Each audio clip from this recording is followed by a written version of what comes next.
राधे राधे दोस्तों। आज की कहानी का शीर्षक है महादानी कौन। यकीन मानिए ये कहानी आपके दिल को छू जाएगी, बशर्ते इस कहानी को पूरा सुनिए। तो चलिए सुनते हैं आज की कहानी। एक नगर में एक अंधी बूढ़ी भिखारिन रहती थी। वो अंधी भिखारन रोज़ नगर के ही एक मंदिर के सामने जाकर खड़ी हो जाती। जब दर्शन के लिए आए लोग मंदिर से बाहर निकलने लगते तो बुढ़िया उन लोगों के सामने अपना आंचल फैला देती और याचना करते हुए नम्रता से कहती, बाबूजी, इस अंधी बुढ़िया पर कुछ दया करो, भगवान के नाम पर कुछ दे दो। बुढ़िया माई यह जानती थी कि मंदिर में आने वाले सभी लोग धार्मिक और दयालु हुआ करते हैं, जो गरीबों दुखियों की सहायता करते हैं। उसका यह अनुमान बहुत हद तक सही भी था। आने जाने वाले 2-4 पैसे उसके आंचल में डाल ही देते थे। अंधी बुढ़िया बदले में उन्हें ढेरों दुआएं देती और उनकी दया को सराहती भी। स्त्रियां भी उसके पल्ले में थोड़ा बहुत अनाज भी डाल दिया करती थी। सुबह से शाम तक वो अंधी बुढ़िया इसी तरह अपना आंचल फैलाए मंदिर के सामने खड़ी रहती। फिर शाम को मन ही मन भगवान को प्रणाम करके अपनी लाठी के सहारे अपनी झोपड़ी की ओर चल पड़ती। उसकी झोपड़ी नगर से बाहर थी। रास्ते में भी वो आने जाने वाले लोगों से याचना करती जाती, लेकिन ज़्यादातर लोग अंधी बुढ़िया को झिड़क ही देते। तब भी अंधी बुढ़िया बिल्कुल निराश न होती। वो अपने काम पर लगी रहती। झोपड़ी के पास पहुंचते ही एक 10 साल का लड़का उछलता कूदता आता और उससे चिपक जाता। अंधी बुढ़िया प्यार से उसे टटोल कर कभी उसे प्यार करती तो कभी उसके माथे को चूमती और उसे अपनी छाती से लगाकर निहाल होती। ये बच्चा कौन है, किसका है, कहाँ से आया, इस बात का किसी को पता नहीं। 5 साल पहले ये बच्चा बुढ़िया के झोपड़ी के पास ही रोते हुए मिला। छोटे से बच्चे को रोता देख अंधी बुढ़िया के हृदय में ममता जाग उठी। उसने बच्चे को गोद में बिठाया और उसे चुप कराने का प्रयत्न करने लगी।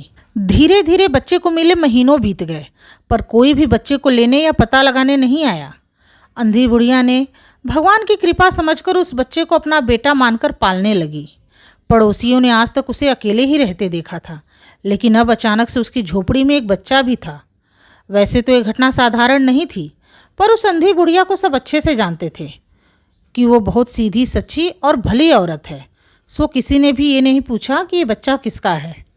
तब से वो बच्चा अंधी बुढ़िया के पास ही था और खुश भी था। अंधी बुढ़िया उसे अपने से अच्छा खिलाती और पहनाती और प्यार से थपकियाँ देकर उसे सुलाती। वो बार बार भगवान को धन्यवाद देती कि उसके अंधेरे और अकेलेपन से भरे जीवन को जीने के लिए भगवान ने उसे एक सहारा दे दिया। अंधी बुढ़िया ने अपनी झोपड़ी में एक मटकी गाड़ रखी थी। दिन भर जो भी मांग कर लाती उसे रात में उस मटकी में डाल देती और उसे एक लकड़ी के पटरे से ढाँप देती ताकि किसी दूसरे की नज़र उस पर ना पड़े। खाने के लिए अनाज काफ़ी मिल जाता, उसी से काम चलाती।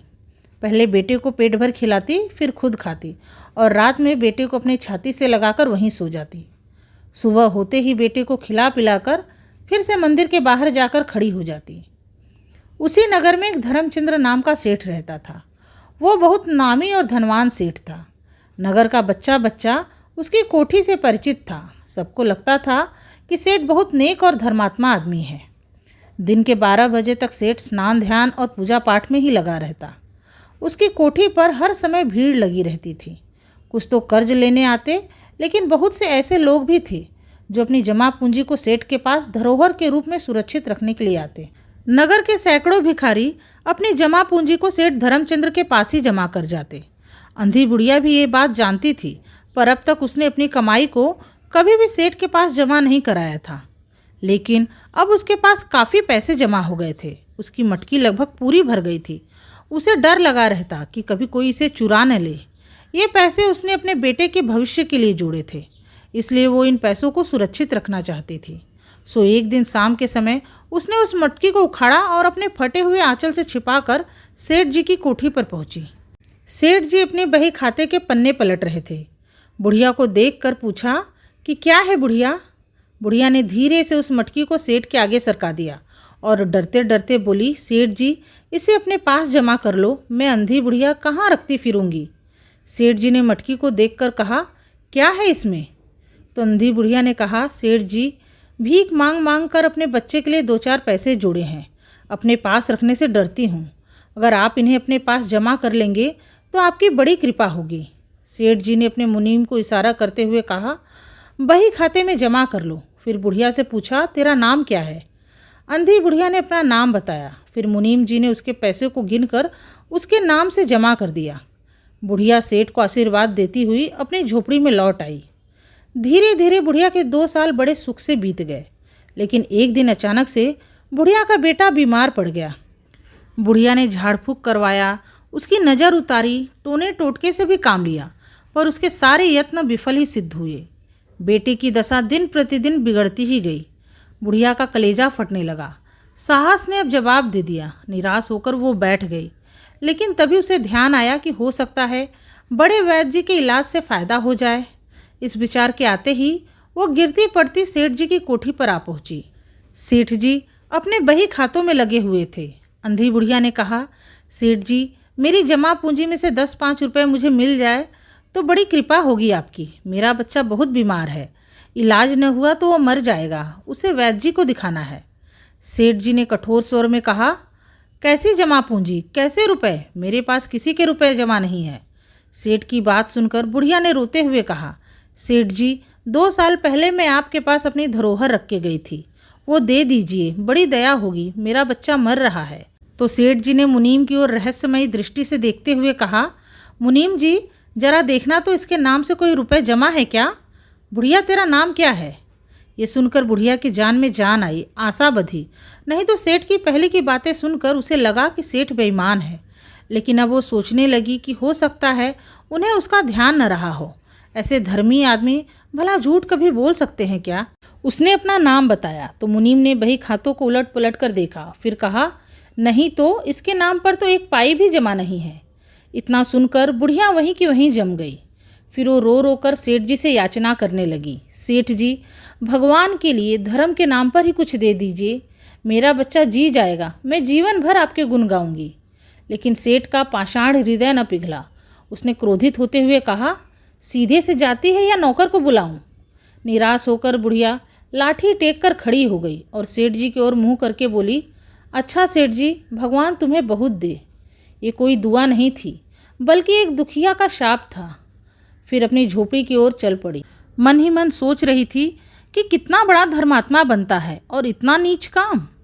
बच्चे की दशा बिगड़ती जा रही थी। दवा दारू कुछ हुआ ही नहीं तो फ़ायदा भी क्या ही होता। एक दिन बच्चे की हालत बहुत ज़्यादा खराब हो गई।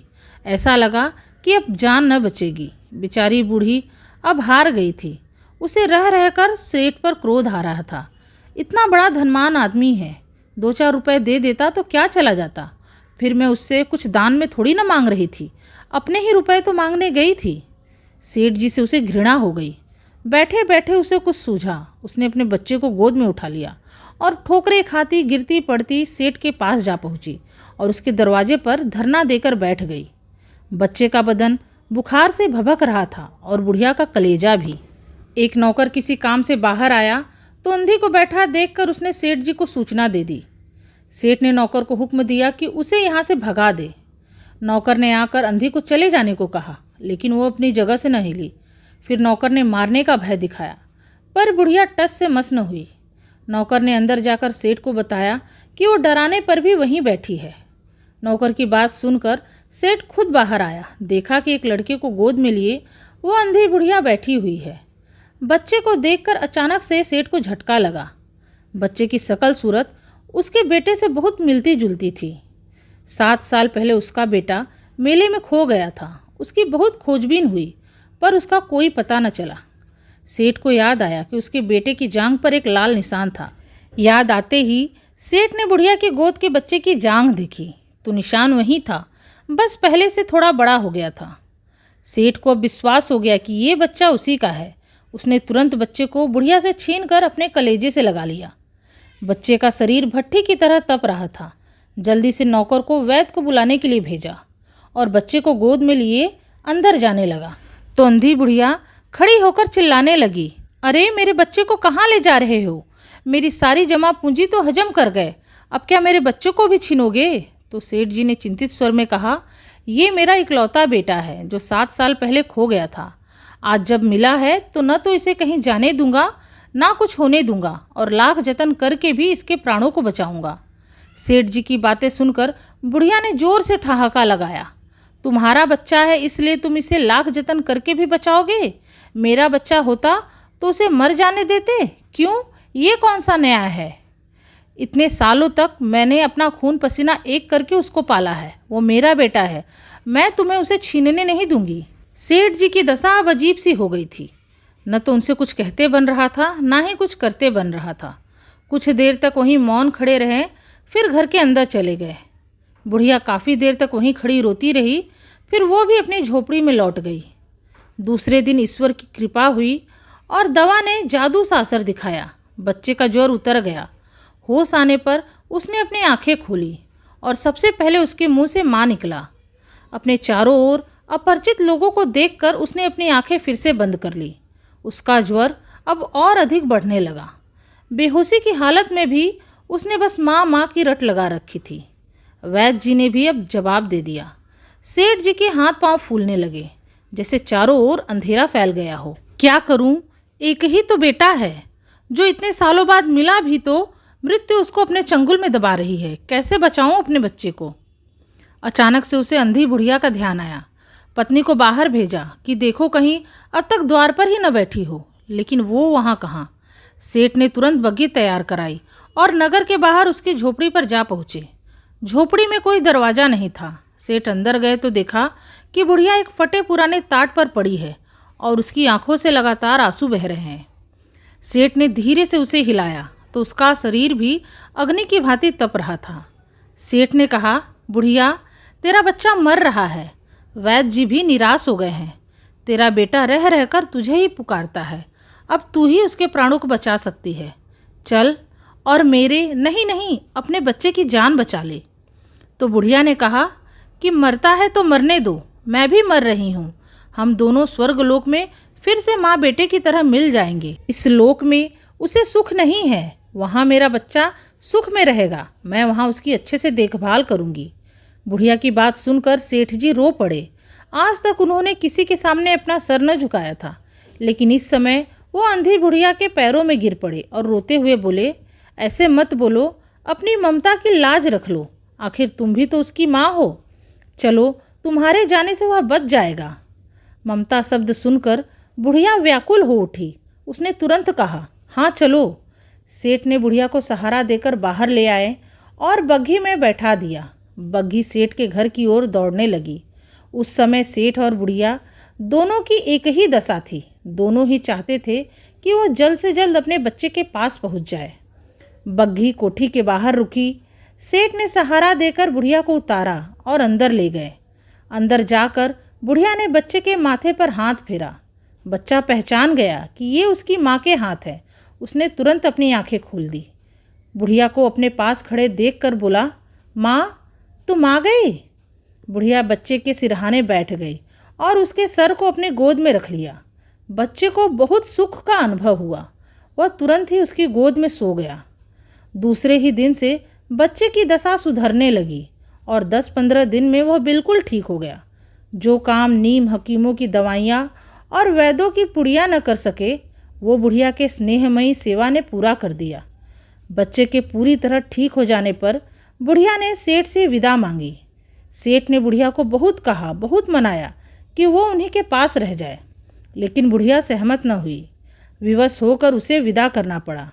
जब वो जाने लगी तो सेठ ने एक थैली उसके हाथ में दे दी। बुढ़िया ने पूछा कि इसमें क्या है? तो सेठ ने कहा, इसमें तुम्हारी धरोहर, तुम्हारी जमा पूंजी है। वो मेरा अपराध। सेठ अपनी बात पूरी कर पाता उससे पहले ही बुढ़िया ने उसकी बात काट कर कहा, ये रुपए तो मैंने तुम्हारे बेटे के लिए ही जोड़े थे, उसी को दे दो। बुढ़िया ने वो थैली वहीं छोड़ दी और लाठी टेकती हुई बाहर चली गई। बाहर निकलकर फिर उसने उस कोठी की ओर अपनी आंखें उठाई। उसकी आंखों से आंसू बह रहे थे, लेकिन एक भिखारन होते हुए भी वो अंधी बुढ़िया सेठ से कहीं ज़्यादा महान थी। इस समय सेठ याचक था और वो दाता थी। तो दोस्तों, ये थी आज की कहानी। उम्मीद है आप लोगों को ये कहानी पसंद आई होगी। अगर पसंद आई है तो इस वीडियो को लाइक करके मेरे चैनल को सब्सक्राइब कर लीजिएगा। आपसे मिलूंगी अपने अगले वीडियो में एक नई कहानी के साथ। तब तक के लिए राधे राधे। धन्यवाद।